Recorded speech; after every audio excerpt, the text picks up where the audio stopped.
വിശുദ്ധ ലൂക്കാസ് സുവിശേഷം അധ്യായം 15. അക്കാലത്ത് യേശു ഫരിസേയരോടും നിയമജ്ഞരോടും ഈ ഉപമ പറഞ്ഞു.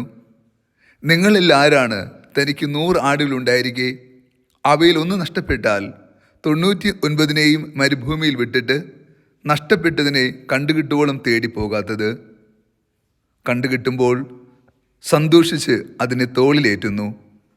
വീട്ടിലെത്തുമ്പോൾ അവൻ കൂട്ടുകാരെയും അയൽവാസികളെയും വിളിച്ചുകൂട്ടി പറയും, നിങ്ങൾ എന്നോടുകൂടി സന്തോഷിക്കുവിൻ, എൻ്റെ നഷ്ടപ്പെട്ട ആടിനെ കണ്ടുകിട്ടിയിരിക്കുന്നു.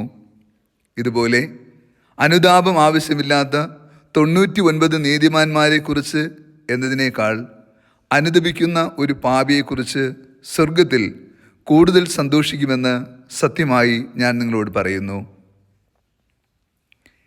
ഈശോയിൽ ഏറ്റവും സ്നേഹമുള്ള പ്രിയ ദൈവമക്കളെ, ഈ വിശുദ്ധ പ്രഭാതത്തിൽ നാം ദൈവതിരുസന്നിധിയിൽ പ്രാർത്ഥനാപൂർവമായിരിക്കുമ്പോൾ തിരുഹൃദയത്തെ ധ്യാനിക്കാം.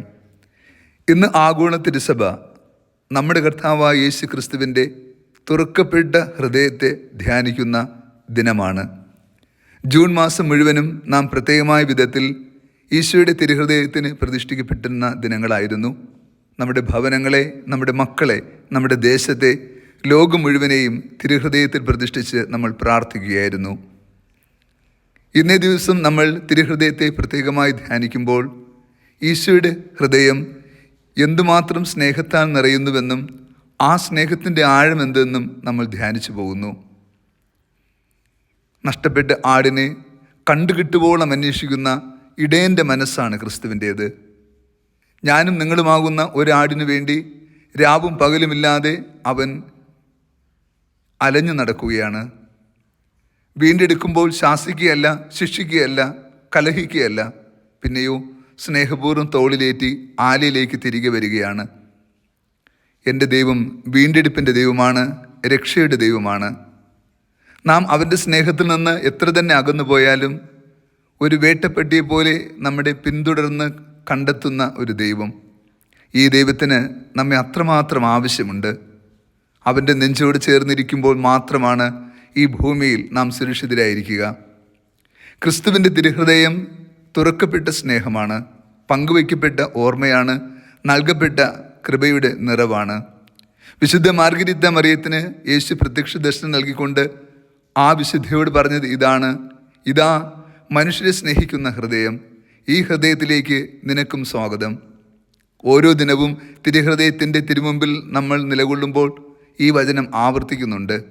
എല്ലാവരെയും സ്നേഹിക്കുവാൻ ബലമുള്ള ഒരു ഹൃദയം നിന്നെയും ഈ ദിനവും സ്നേഹപൂർവ്വം ക്ഷണിക്കുന്നു. വരിക, ആ സ്നേഹത്തിൻ്റെ പൂർണ്ണതയും നന്മയും അനുഭവിച്ചു കൊള്ളുക.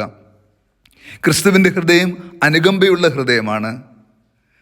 നമുക്കറിയാം, കുഞ്ഞുനാൾ മുതൽ നാം കണ്ട ഏറ്റവും മനോഹരമായ ചിത്രം യേശുവിൻ്റെ തുറക്കപ്പെട്ട തിരുഹൃദയ ചിത്രമാണ്. അവിടെ അലിവിൻ്റെയും സ്നേഹത്തിൻ്റെയും ബലമുണ്ട്. മുറിവേറ്റിട്ടും നമ്മെ സുഖപ്പെടുത്തുന്ന ക്രിസ്തു. ഈശോയുടെ വചനയാത്ര നമ്മൾ ധ്യാനിക്കുമ്പോൾ അവിടെ എല്ലായിടത്തും അവൻ മറ്റുള്ളവരോട് വലിയ അനുകമ്പപൂർവ്വം ഇടപെടുന്നുണ്ട്. വിശന്ന് വലഞ്ഞപ്പോൾ ആ വലിയ ജനാവലിയോട് അലിവ് തോന്നിയ ക്രിസ്തു. മരണമടഞ്ഞ വിധവയുടെ ഏകപുത്രൻ്റെ ഭവനത്തിൽ പോയി മരണപ്പെട്ടുപോയ മകൻ്റെ കൈക്ക് പിടിച്ചുകൊണ്ട് ഇങ്ങനെ പറഞ്ഞു: മകനെ, എഴുന്നേൽക്കുക. ജീവൻ നൽകി ആ അമ്മയെ ആശ്വസിപ്പിച്ചു.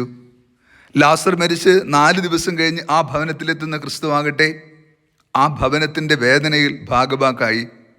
യേശു അവരുടെ ദുഃഖം കണ്ട് അവരോടൊപ്പം കരഞ്ഞുവെന്നാണ് സുവിശേഷത്തിൽ എഴുതിയിരിക്കുക. കണ്ണുനീർ പൊഴിച്ച ക്രിസ്തു, വേദനിക്കുന്ന ക്രിസ്തു, മറ്റുള്ളവരുടെ നൊമ്പരത്തിൽ അവനോടൊപ്പം നൊമ്പരപ്പെടുന്ന ക്രിസ്തു. ജീവൻ വീണ്ടും നൽകി ലാസറിനെ ആ ഭവനത്തിലെ തിരികെ ഏൽപ്പിച്ചപ്പോൾ അവരുടെ സാന്ത്വനത്തിൻ്റെ ബലവും കൃപയും നൽകുകയായിരുന്നു.